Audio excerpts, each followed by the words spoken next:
Hello, my name is David. I'm a barista and a bartender at the Creator Coffee and Cocktails, Otto and Edsa Beverage Design Group. And today, I'm going to be showing you how to set up your own home bar. Some of you may already know these stuff, but for those of you who don't, hopefully you learned something new, and this is the perfect time to do so as well. I'm a firm believer of investing in proper bar tools. These are some of the bar tools that you will need. So this is a jigger.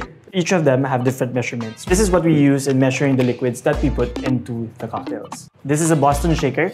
So this is what we use in shaking cocktails. A mixing glass. So for the strainers, we have the Hawthorne strainer. This is what we use for the Boston shaker. The other one is a julep strainer, which we'll use for the mixing glass. And then the last thing is going to be a fine strain. We'll also need a bar spoon for stirring, garnish tongs, ice tongs, and a muddler for muddling fruits and herbs. Alternatively, you can use things that you can find in your kitchen. A tablespoon instead of a jigger. Each tablespoon is 15 ml. A tumbler instead of a Boston shaker. A glass instead of a mixing glass. A chopstick instead of a bar spoon. And a fine strainer instead of those fancy strainers. Glassware is just as important, and we have 4 basic ones. First is the rocks glass. Second is a highball, which we use for whiskey highballs. Third is a coupe. And the last one is a martini.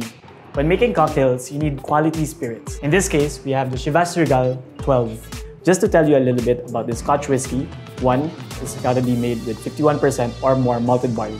Second thing, it's made in Scotland, in the Speyside region in particular. So we're just gonna pour ourselves a little shot. When you try whiskeys, we always want to try it neat, meaning without any ice.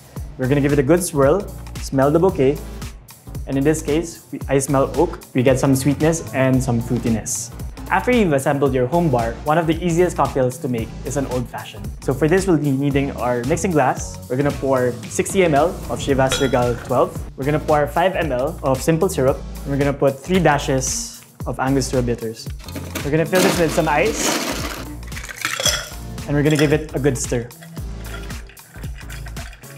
After about 50 revolutions, this is pretty much good to go.